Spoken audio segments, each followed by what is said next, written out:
A continuación, se presentará el tema de la refundación de la Universidad Nacional y la creación de la SEP, rescatando los puntos más relevantes de estos acontecimientos a lo largo de esta película.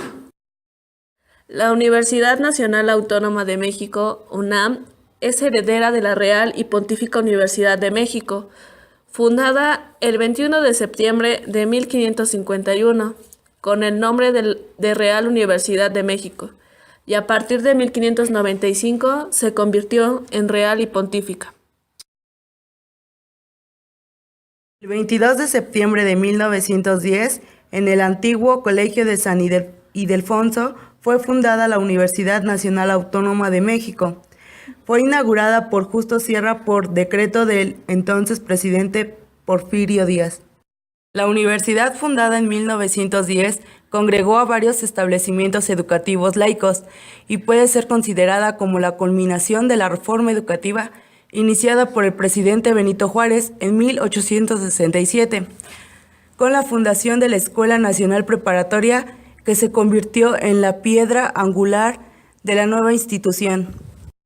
A mediados de 1920, la historia del país experimentó un cambio mayúsculo, al grado de poder afirmarse que entonces concluyó la etapa bélica de la Revolución Mexicana y dio comienzo el proceso dominado por el Estado revolucionario, el que se prolongó hasta mediados del siglo.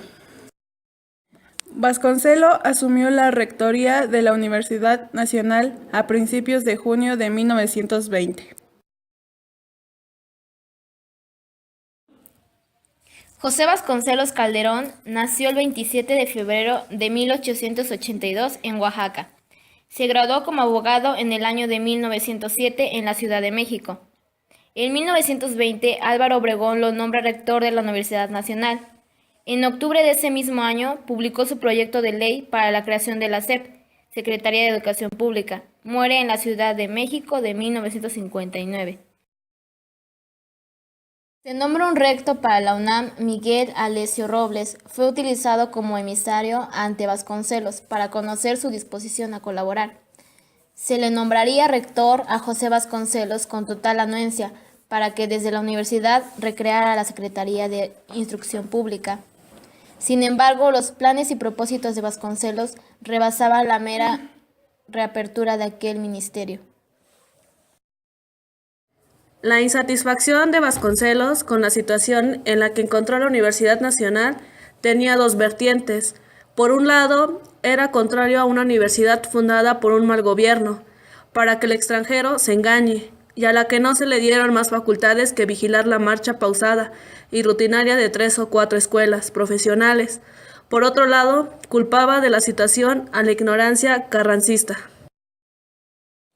Vasconcelos asumió la rectoría de la Universidad Nacional a principios de junio de 1920. Como era previsible, Vasconcelos no procedió como un funcionario del Poder Ejecutivo, sino como un rector pleno, a cabalidad, como un líder auténtico de la comunidad académica.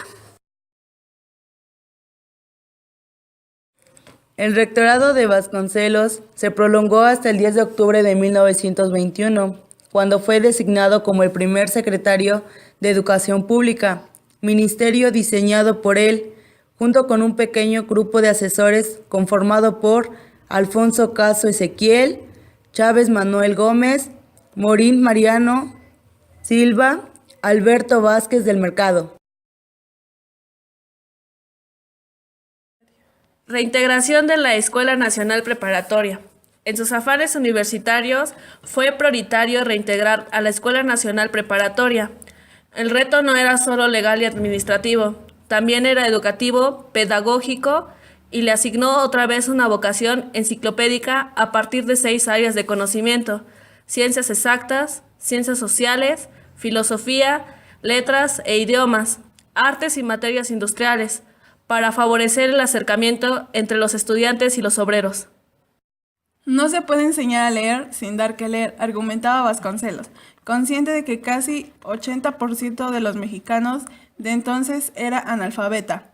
Ante esta dramática realidad, de inmediato hizo un llamamiento urgente a los universitarios para que voluntariamente cooperaran con un ardor evangélico en la lucha en favor de la alfabetización del pueblo.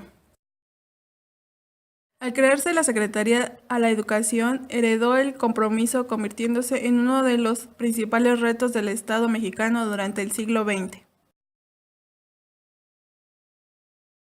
En la segunda década del siglo XX se inició el proceso de institucionalización. Prueba de ello fue la creación de la Secretaría de Educación Pública, SEP, que vino a sustituir a la Secretaría de Instrucción Pública y Bellas Artes. SEP fue creada el 29 de septiembre de 1921 como consecuencia del proceso revolucionario. Con la Secretaría de Educación Pública se inicia una acción educativa nacionalista y la organización del Sistema Educativo Nacional. El primer secretario fue José Vasconcelos, quien promovió el proyecto de educación nacionalista. Lo diseñó de acuerdo a las condiciones socioeconómicas, culturales y políticas. La SEP se ve integrada por las siguientes áreas: Departamento Escolar, Departamento de Bibliotecas y Bellas Artes, Departamento de Educación Indígena, Departamento de Alfabetización. La SEP estuvo al mando de Vasconcelos de 1921 a 1924. Se encargó de fomentar la educación rural y en la creación de escuelas elementales y técnicas. Una vez aprobada la creación de la SEP por parte de los diputados en septiembre de 1921, llegó el Senado de Propuestas y firmó el decreto del presidente Álvaro Obregón. El 22 de octubre del mismo año, José Vasconcelos llegó como secretario de la Educación. Al crear la SEP, uno de los primeros retos que enfrentó el posterior secretario de Educación fue convencer a los poderes políticos locales de que la acción de una dependencia federal no menoscabaría sus facultades. Escribe Claude Fell en su libro José Vasconcelos, Los años del águila, 1920-1925. Educación, cultura e iberoamericanismo en el México postrevolucionario. Una de las principales críticas hacia José Vasconcelos es que su educación fue aristocratizante, que se enfocó en abrir paso a la identidad nacional mediante las bellas artes, lo que se refleja en su apoyo a los muralistas mexicanos, lo que chocaba con el pragmatismo estadounidense imperante durante el gobierno de Plutarco. José Vasconcelos Calderón fue una de las principales figuras en la historia de la educación en México y en la consolidación de la Secretaría de Educación Pública. El primer director de la Escuela Nacional fue don Gabino Barreda. Los planes y programas de la Escuela Nacional, de acuerdo con la planeación realizada por don Gabino, tuvieron un enfoque positivista. En enero de 1968 se llevó a cabo la inauguración de la Escuela Nacional. Y en febrero del mismo año se iniciaron los cursos. Esta institución educativa ocupó el antiguo edificio que anteriormente correspondía al Colegio de San Carlos. La Escuela Nacional está considerada como uno de los resultados más positivos de la reforma.